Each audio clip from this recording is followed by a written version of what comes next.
Gato Pardo presenta Los Presidenciables.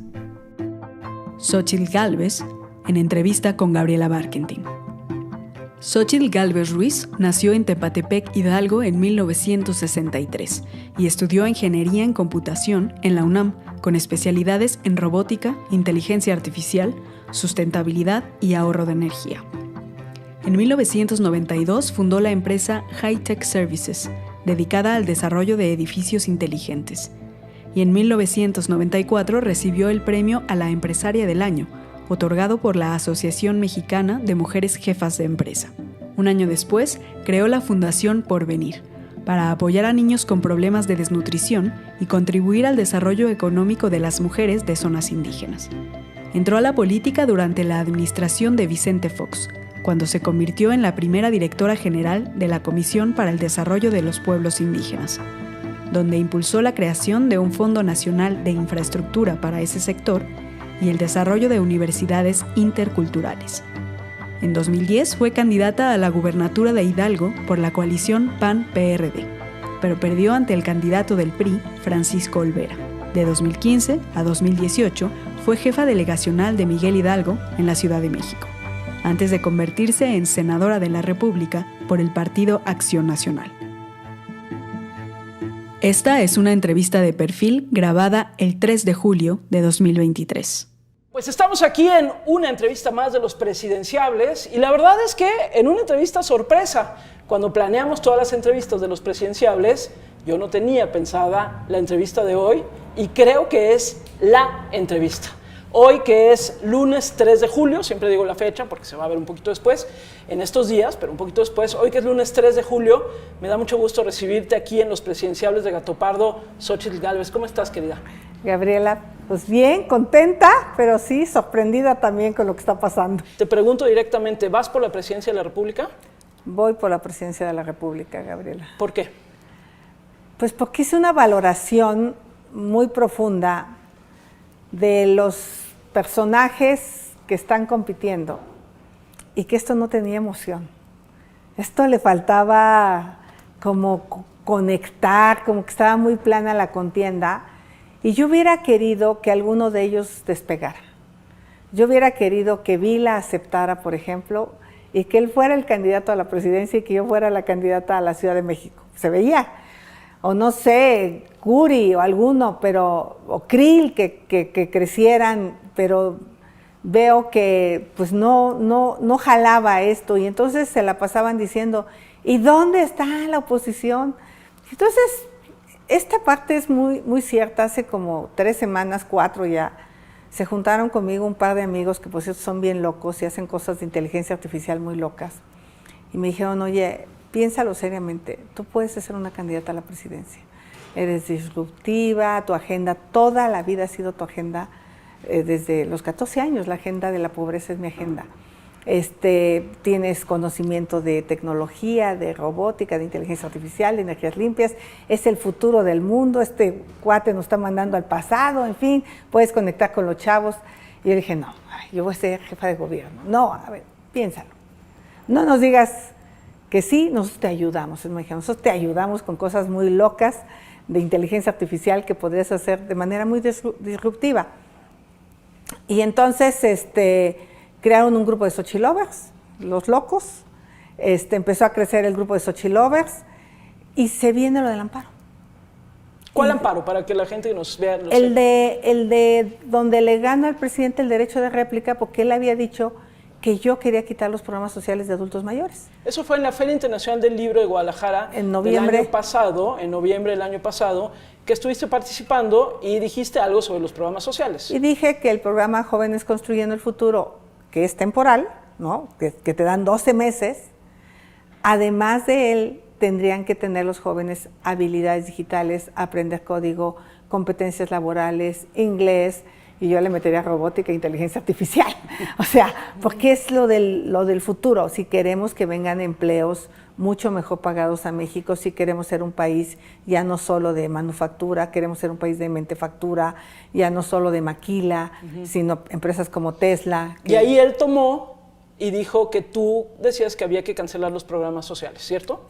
Eso dijo en la mañanera. Eso dijo en la mañana. ¿Y luego? Yo le mandé una carta, hubiera sido tan sencillo que él dijera, pues recibí una carta de la senadora Gálvez donde me confirma que no dijo lo que yo dije que dijo, y entonces corrijo y se hubiera acabado el cuento. Y ya se hubiera acabado el cuento. Ah, no, me echó pleito.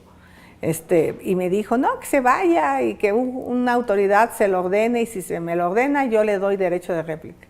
No, pues yo cuando me echan pleitos sí soy cabrona, o sea, no me dejo.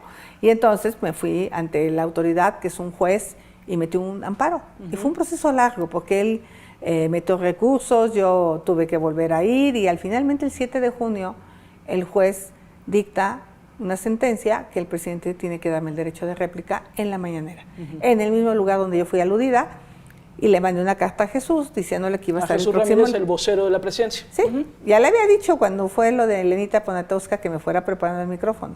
Ya le había dicho que iba a ganar el amparo y no me creyó.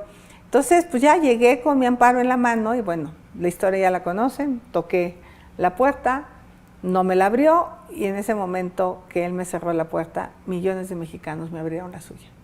En estos Xochilobes empezaron a hacer, ¿quieres que Xochitl sea la candidata a la presidencia? 50,000 personas firmaron. Sí. Fue una cosa realmente que a mí sí me sacó de control, y pues ahí me fui yo y mi conciencia a la montaña, que solía ir de niña en el pueblo, a tomar la decisión de si debería seguir yo el proyecto que en lo personal me convenía, que era ser jefa de gobierno, o aventurarme en un proyecto que a todas luces se ve muy cañón. Sí, porque uno pensaría, y las cifras lo dan, las encuestas lo dan, que la Ciudad de México la tenías más fácil. Nunca es fácil, siempre habría que hacer todo el trabajo, pero parecía que la Ciudad de México la tenías más fácil. Una Ciudad de México que de por sí la mitad de la Ciudad de México está desencantada con Morena y con López Obrador, y parecía que la tenías más fácil. Esta no la tienes tan fácil. No, esta está, porque además aquí no solo voy a competir con la candidata o el candidato que ponga Morena, voy a competir contra el presidente. El presidente va a ser el jefe de campaña, el presidente me va a mandar su horda de bots todos los días, el presidente me va a mandar a sus moneros, a sus periódicos, a golpearme, a difamarme, y pues yo tengo que aguantar, resistir, porque mira, personajes como el presidente me he encontrado muchos en mi vida, muchos machos. Ese que me dijo que no podía ir a la secundaria, que estaba el metate, que era mi padre, pues se quedó esperando porque me fui. El profesor de la universidad que me tocó las piernas en el primer semestre y que no pude decir nada, pues a lo mejor él esperaba que yo dejara la carrera, o no sé, o que se diera a sus gustos, y no lo hice, y acabé pasando cálculo diferencial integral. O sea, en la vida te encuentras muchos personajes que piensan que tú estás aquí porque un hombre te puso. Yo creo que él se ha puesto a mujeres y está atrás de ella. En mi caso, nadie me ha puesto. A ver, Xochitl, esta es una entrevista sobre todo de perfil, para que quienes no te conocen, eres muy conocida, pero para quienes no te conocen, te conozcan. Entonces te voy a hacer algunas preguntas breves para luego entrar en el presente. ¿De dónde vienes? Ha habido todo este debate de si eres o no eres indígena, si eres mitad indígena, cachito de indígena o no lo suficientemente indígena. Cuéntanos un poco de dónde viene Xochitl Gálvez. A ver, mis abuelos paternos, ambos hablaban la lengua indígena, mis abuelos paternos, yo los escuché. De hecho, el don Abelino con el que estaba hablando, yo después lo busqué, porque pues ahí estaba como que yo toda mi curiosidad del tema. Mi madre es mestiza, mi madre, lo blanco no sé si viene de mi madre, porque mis hermanos son morenos, pero eso es lo de menos. Yo decidí... Tú naciste en Hidalgo. En Tepatepec. En Tepatepec. Y cuando dices lengua indígena, ¿de qué lengua estamos hablando? En ñañú. En ñañú. En ñañú. Y de hecho me di a la tarea de aprender palabras, frases, comunicarme, porque me gustó la idea. Y me fui a trabajar, nací ahí en una familia que parecía que le iba a ir bien. Y por eso cuando dicen, su papá era maestro, sí, nomás que mi papá era alcohólico. Entonces, nunca tuvimos una casa donde vivir. Vivimos con la tía Cleme, y luego otro cuarto, y andábamos para todos lados, 7 hermanos, 2 se murieron. Mi madre pues era una mujer muy entrona, y un día me dijo, vamos a hacer unas gelatinas para vender, y yo era la que iba a venderlas a la plaza durante mi niñez. Y esa es la historia, yo vendía gelatinas para ayudar a mi madre, y luego los sábados tamales para ayudar a mi madre, y luego a veces vendíamos tacos y tostadas antes de entrar a la escuela. O sea, mi madre era una mujer súper emprendedora, y después yo aprendí a corte y confección en la secundaria. No había secundaria en Tepatepec, había que ir a Mixquiahuala, había que pagar el pasaje.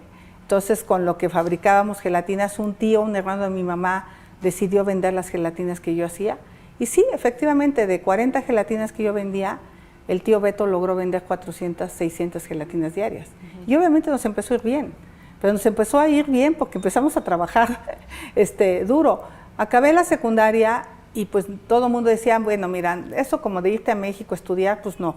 Vete a la Normal Rural de Panotla y ahí puedes ser maestra. Y yo dije, no, yo quiero ir a México.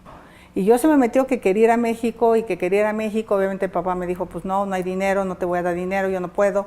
Y pues yo decidí venirme a México a los 16 años y llegué a vivir a un cuarto de lámina aquí en Iztapalapa, que me rentaron, no sé, 300 pesos. Conseguí un trabajo de telefonista y me metí a la Facultad de Ingeniería. Y fue muy duro, Gaby, fue muy duro, porque el nivel académico con el que uno viene del pueblo es muy bajo. No hablar una palabra de inglés cuando todos tus libros de computación están en inglés fue muy duro. La violencia sexual, Gaby, que hay hacia las mujeres, que tenemos que llegar a Iztapalapa a las 11 y media de la noche, saliendo de la universidad a las 10 de la noche, es brutal. Hubo un día que un tipo me atacó, gracias a que traía yo mi cautín, me pude defender. Y ese día, pues otra vez, por culpa de un macho, casi me voy al pueblo de regreso, porque ese día yo lloré muchas horas en el metro Villa de Cortés diciendo, ya no, o sea, no se puede. Reprobada en cálculo, me robaba en Milán en el metro, venía yo muy sola, estaba yo sola aquí en la ciudad. Y bueno, la libré, me volví una programadora gracias a una beca de la Facultad de Ingeniería. O sea, entré al centro de cálculo de la Facultad de Ingeniería 3 semestres y aprendí código, Algol, Fortran, COBOL, C, ensamblador, aprendí sistemas operativos, aprendí bases de datos. Y mi siguiente trabajo, de pasar de 2.500 de telefonista, empecé a ganar 50,000 pesos mensuales. Y de ahí la vida me la comí a pedazos. La vida te la comiste a pedazos, Xóchitl, y llegas a este momento en donde podrías estar, digamos, frente a la presidencia de la República.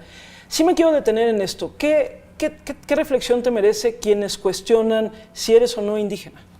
Pues que están mal, porque ese no es en México el tema indígena no se define por sangre, se define por identidad propia. Tú decides, y yo lo decidí hace muchos años, no lo estoy decidiendo hoy para ser candidata a la presidencia. Creo que sí sería muy estúpido que yo dijera, hoy soy, no, yo lo dije desde que llegué a esta ciudad. Porque obviamente traía el sonsonete, me trataban como tal, me discriminaban, porque allá pues, hablamos de una manera como pueblo, y alguien me dijo, pinche vieja india, o sea, entonces yo ahí me di cuenta, o sea, que verme en el aspecto que me veían era indígena, y yo me sentí súper orgullosa, y decidí, pues tener esa raíz, porque me siento sumamente orgullosa de las raíces de mis abuelos paternos, también de las de maternos, porque tampoco los maternos es que vengan de Asia o de Francia, ¿no? Mi abuelo materno era trillador de una máquina de trillar, era un hombre de campo, pero él nunca tomó o nunca dijo ser indígena. Yeah. Mis abuelos paternos sí. Yeah. A ver, les pregunto a todos los que no son de Morena o cercanos a Morena la misma pregunta que te voy a hacer ahorita a ti, Xóchitl. Si tú tuvieras que elegir 3 cosas que ha hecho este presidente, este gobierno, para mantenerlas, asumiendo que además tiene una popularidad, sigue teniendo una popularidad muy alta, ¿qué, por ejemplo, sí mantendrías de lo que ha hecho este gobierno? Todos los programas sociales. ¿Todos? Todos. Les pondría más. Al de jóvenes les pondría estas habilidades, estas competencias. Al de adultos mayores les pondría la entrega de medicamentos, operaciones de cataratas, prótesis dentales y aparatos para oír. Auditivos. ¿Sí? Audífonos, perdón. Aparatos auditivos, sí. Es la palabra correcta. Porque muchos adultos se aíslan de sus nietos, de sus hijos, porque dejan de oír, muchos dejan de comer, muchos dejan de ver. Y muchos dejan de ser atendidos médicamente. O sea, yo sí le pondría un paquete importante de salud a los adultos mayores. A los jóvenes les pondría todo este paquete tecnológico para que pudieran tener un mejor empleo. Y a los niños les pondría inglés y habilidades digitales desde la primaria.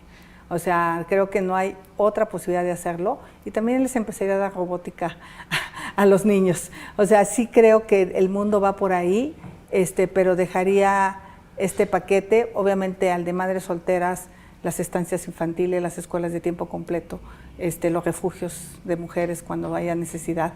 O sea, sí siento que se han perdido cosas que son indispensables para que la política social salga adelante, pero el tronco... Pero los paquetes sociales los mantendrías. Se queda. Dos, el tema del transísmico, y una parte del Tren Maya me parece que es súper adecuado, la parte que cruza Oaxaca y que te llega hasta Mérida.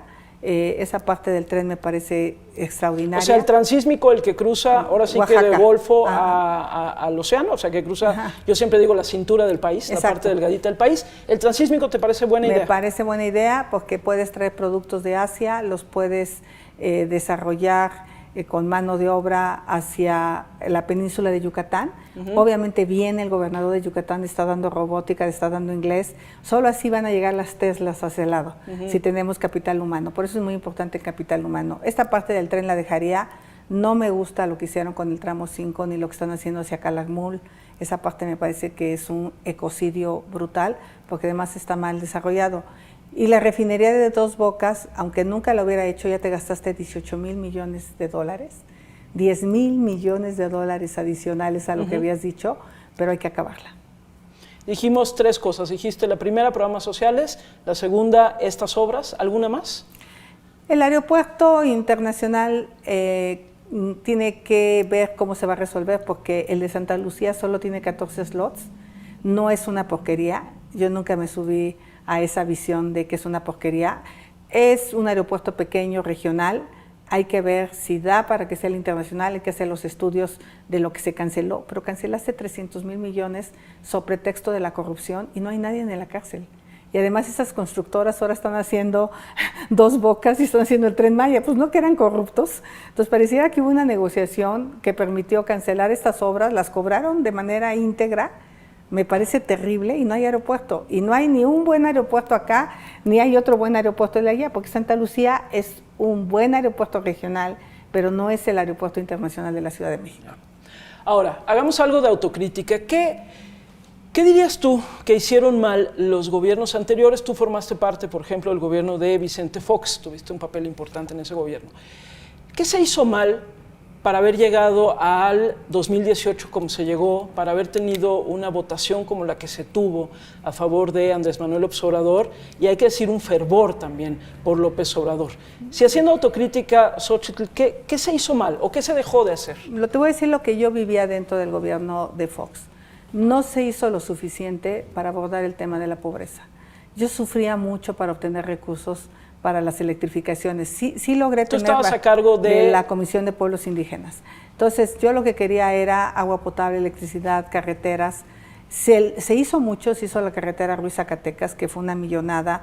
La del Mezquital hacia Nayarit también se invirtió, la Tlapa-Marquelia, la Tlapa-Metlatónoc, que era el municipio más pobre del país, la Lacanjás-El-Tal en Chiapas. O sea, comunicamos todas las cabeceras por terrestres. Había muchas que no tenían acceso terrestre.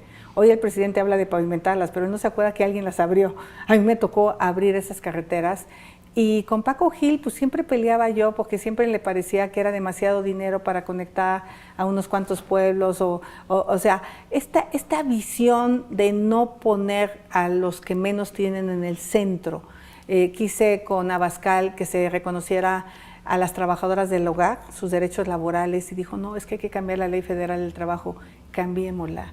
O sea, siento que se pudo haber hecho más para reducir la desigualdad, pero no era suficiente la agenda.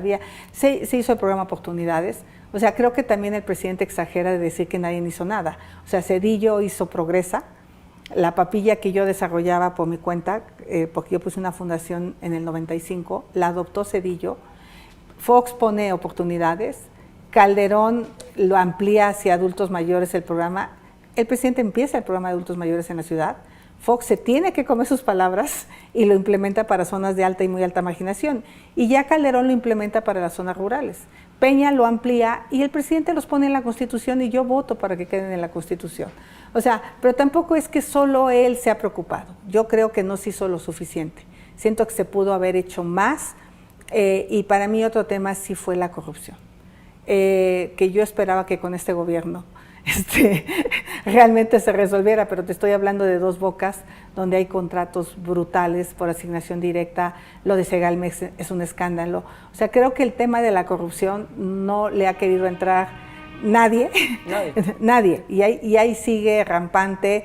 Ahora son los cuates de Andy los que están en esos temas, y antes eran los amigos de Peña y antes otros personajes con Fox, ¿no? Entonces, sí creo que corrupción y no poner suficiente énfasis. Ahora, este gobierno desapareció el Fondo de Infraestructura Indígena, lo desapareció.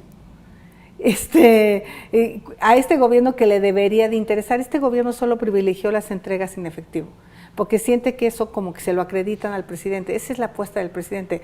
Pero se está deteriorando el país, no hay dinero para mantenimiento de carreteras, no hay dinero para mantenimiento de hospitales, el sector salud se está cayendo a pedazos, no hay medicamentos, no hay dinero para el campo, los agricultores, sus precios de garantía, pues en Sinaloa tienen serios problemas. Entonces, se quitó unas cosas, se les da en efectivo, pero perdieron otras. Entonces, pero sí me parece que suficiente énfasis en el combate a la pobreza y erradicar la corrupción fue un pendiente de los gobiernos del pasado. Obviamente brincas al escenario de manera sorpresiva, ¿no? Tú misma estás sorprendida de que terminas brincando este escenario presidencial o por la presidencia de una manera que tal vez no se esperaba así, ¿no? Como te decía, hace un año platicábamos tú y yo por la Ciudad de México. Y hay muchas preguntas de ¿quién está detrás de Xóchitl? En este país en donde pareciera que las mujeres siempre tenemos a alguien detrás, ¿no?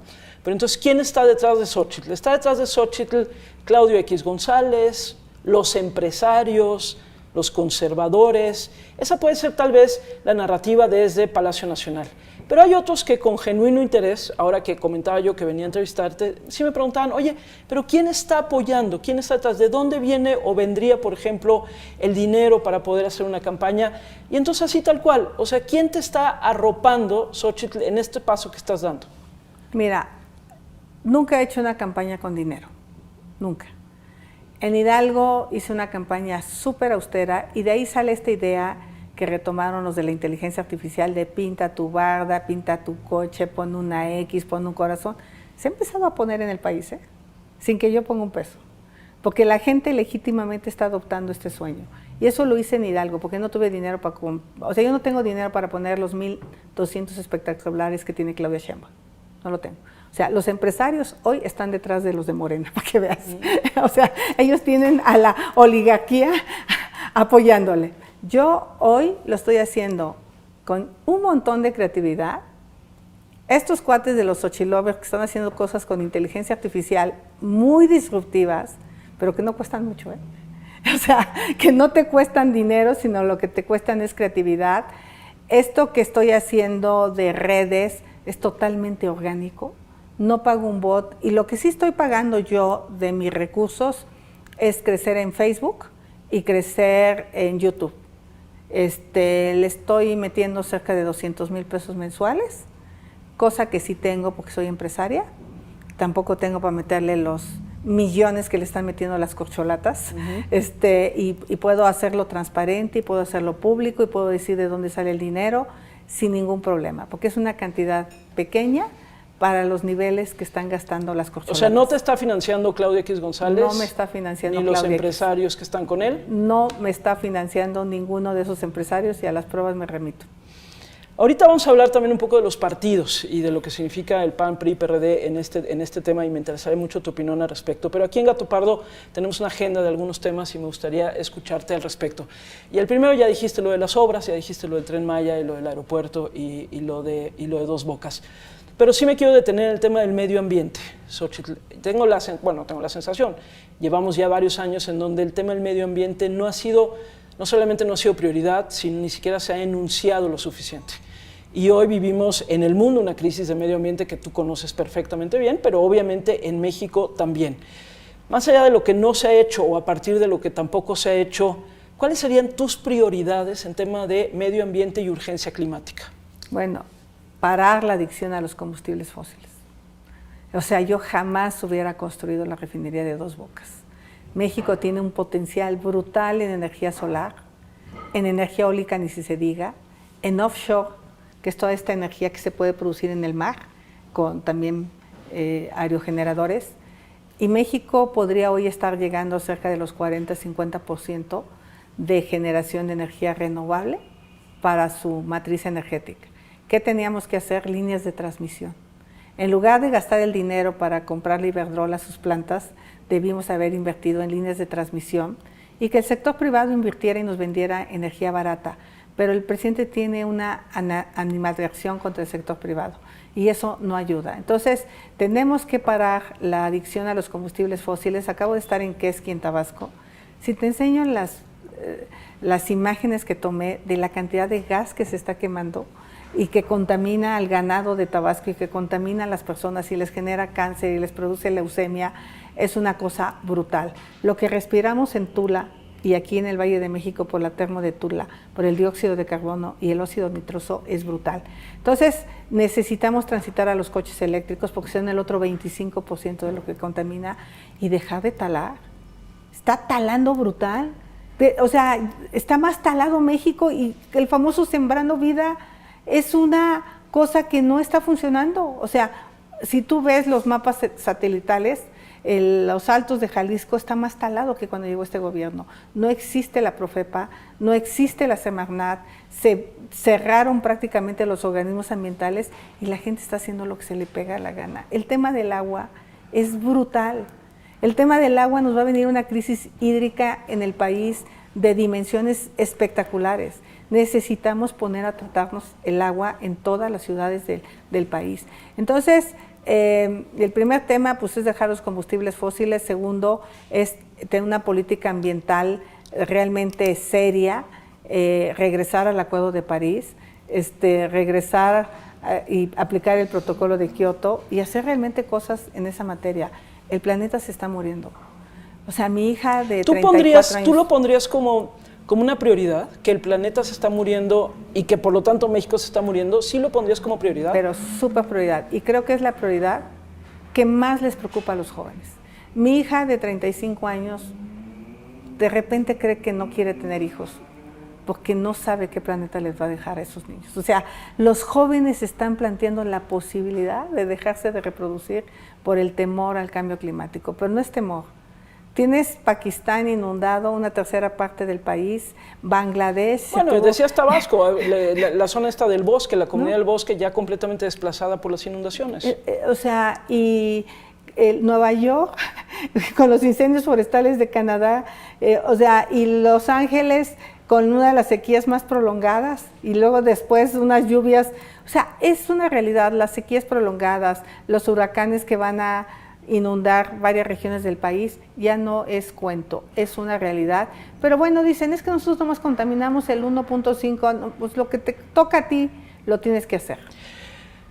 Militarización, Xóchitl, es un tema y obviamente quienes te hemos seguido en el Senado y hemos podido platicar contigo en otros momentos y previo al Senado sabemos que obviamente estás en contra de la militarización en este país. Pero hoy no podemos negar que los militares ocupan pues cada vez más puestos, cargos, empresas, encargos. A ver. ¿Qué hacer con eso, Xóchitl? Primero, ¿dónde estás parada tú? ¿Y qué harías en caso de llegar a la presidencia, por ejemplo, para regresar a los militares a sus cuarteles? Para empezar, que la SCT se ponga a construir. Para eso tenemos la Secretaría de Comunicaciones y Transportes, para que ellas hagan las obras. Me dicen que el aeropuerto de Santa Lucía tiene graves problemas con la red eléctrica. Y tiene graves problemas con la calidad del piso. Se está quebrando porque no estaba diseñado para las toneladas de las salas de aduanas, ¿no? Donde van a recibir mercancías. Entonces hay problemas y lo saben los militares, porque no es expertise. No, ellos no tenían experiencia en hacer aeropuertos, pero los pueden hacer aeropuertos, los pueden hacer hospitales, y los militares dicen que sí por su disciplina, pero no tienen la capacidad técnica absoluta para hacerlo. Entonces hay que quitarles lo que le toca al SST.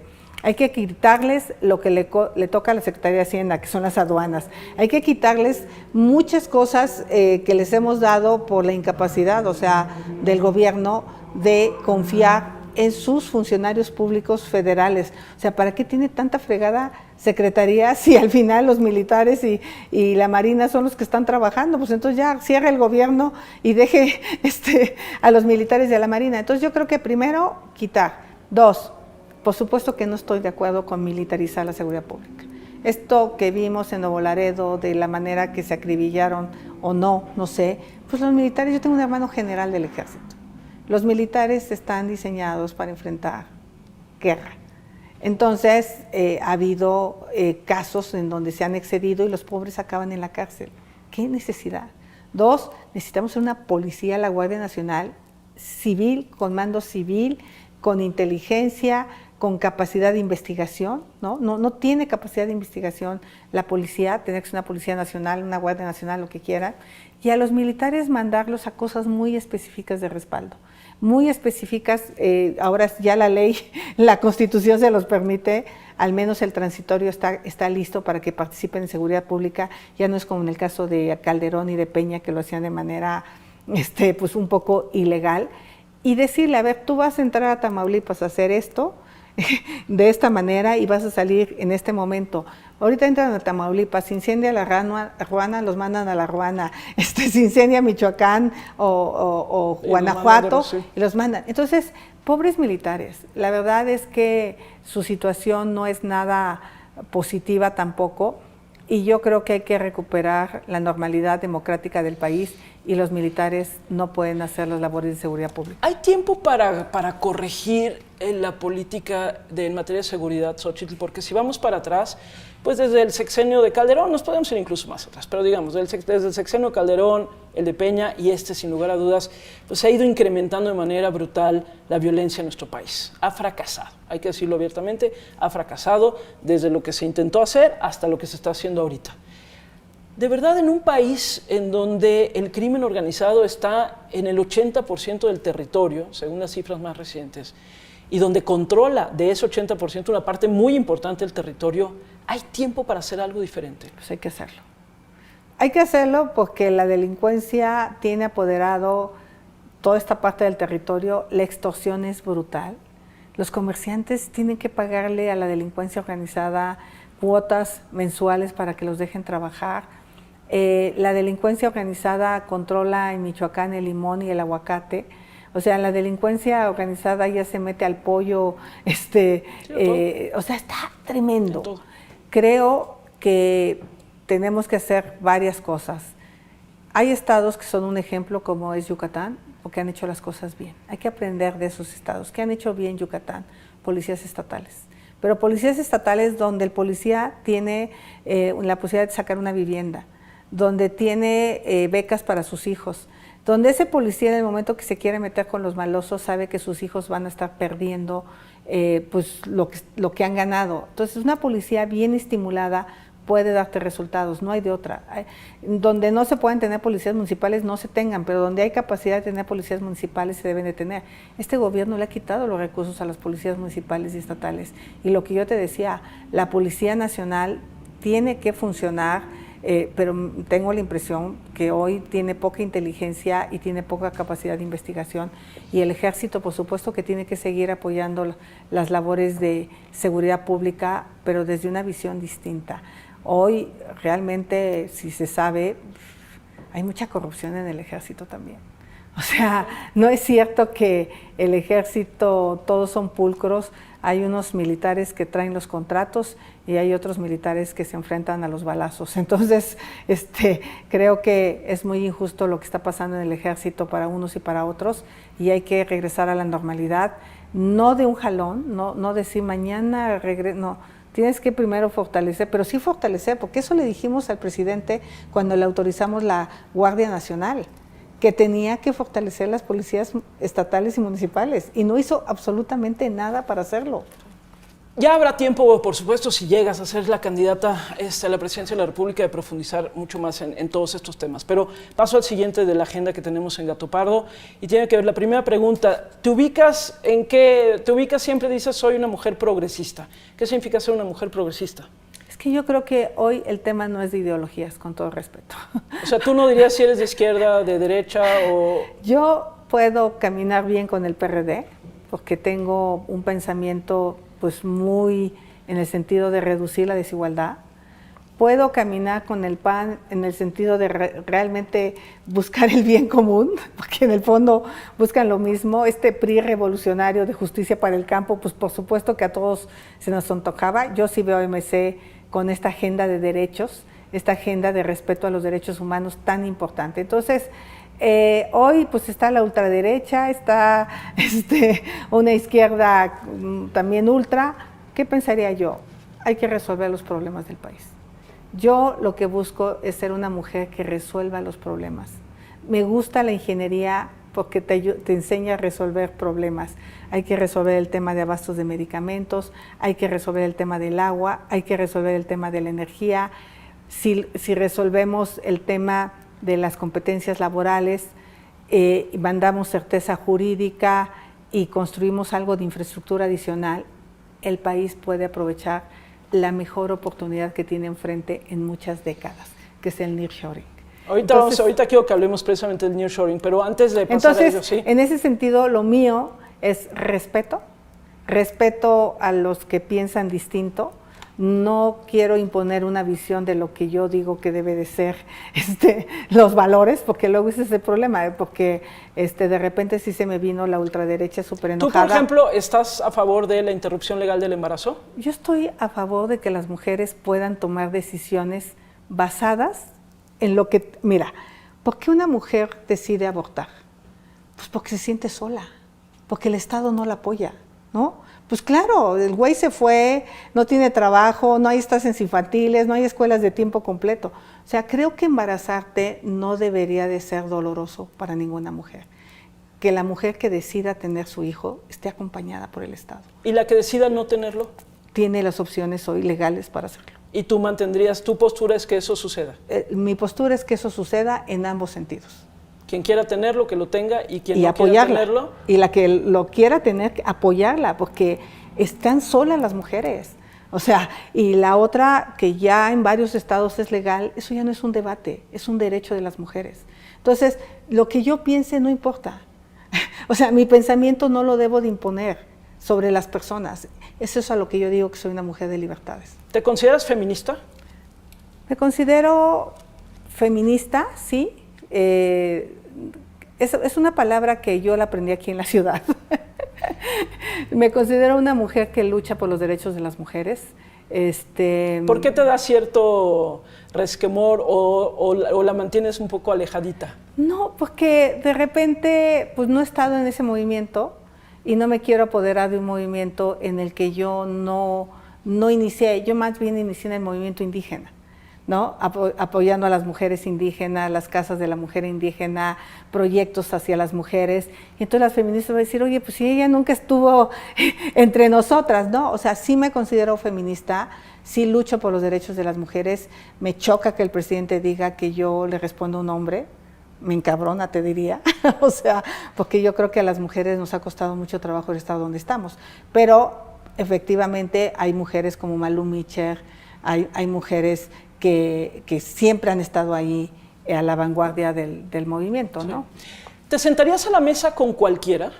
Es decir, porque estamos en un país polarizado, en un país donde hay una fractura de la conversación pública, en un país en donde pareciera que los de un lado y otro quieren acabar con los del otro lado, y tendría que venir posiblemente un tiempo también de reconciliación. ¿Crees que tiene que venir un tiempo de reconciliación?